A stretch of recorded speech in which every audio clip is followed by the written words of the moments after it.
প্রজেক্টটা দিয়েছিল মনে আছে? ফিনিশ হয়েছে? না, ওই আধা হয়েছে। অত প্রজেক্ট একসাথে এরকম করা যায় না, চাপ দিয়েছে সত্যি বেকার। আচ্ছা শোন না, তোকে একটা কথা বলে ভাবছি। হ্যাঁ হ্যাঁ বল। জানি না তুই কিভাবে রিয়াক্ট করবি। কেন রিয়াক্ট করার কি আছে? মানে দেখ, আমাদের বন্ধুত্বটা তো কম দিন হলো না। না, অনেকদিন হয়ে গেছে। ছোটবেলা থেকে একসাথে স্কুলে পড়া, দেন এখন এই কলেজ।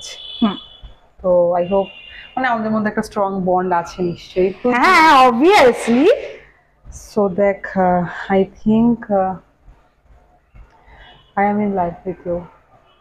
আই থিঙ্ক আমার তোকে মানে জানি না কেন তোকে ছাড়া আমার এখন কিছুই ভালো লাগছে না। মানে আমি তো ফিল করছি তোর জন্য। মানে তোরও কি কিছু এর বিষয়ে আছে আমার প্রতি?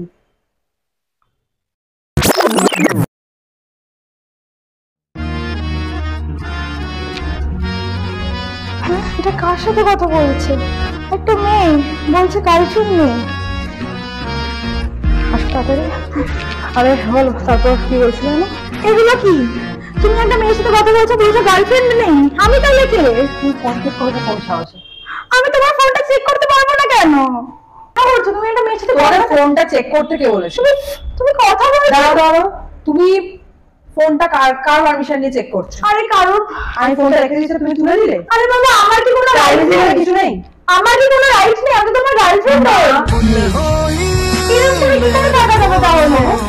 তুমি থাকতে হয় থাকো, প্লিজ এরকম করো না, প্লিজ আমাকে ছেড়ে দাও না, প্লিজ। তোমার সারা রাত কেউ নেই। তখন মনে ছিল না? প্লিজ এরকম করো না, প্লিজ এরকম করো না, আমি থাকতে পারবো না। তুই এত সিরিয়াস হয়ে গেলি কেন?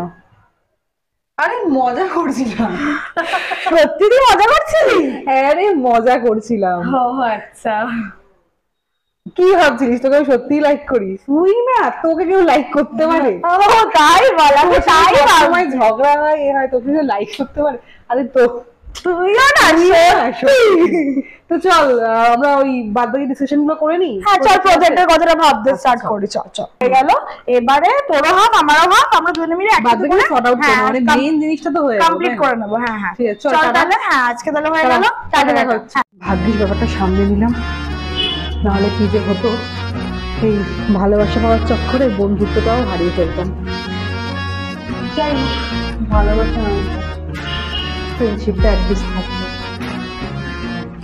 ইস, ওইটা আমাকে সত্যি সত্যি বলেনি। আর যদি এটা আমাকে সত্যি সত্যি বলতো, তাহলে হয়তো ভালোবাসা পাওয়ার চক্করে আমি আমার বেস্ট ফ্রেন্ডটাকেই হারিয়ে ফেলতাম।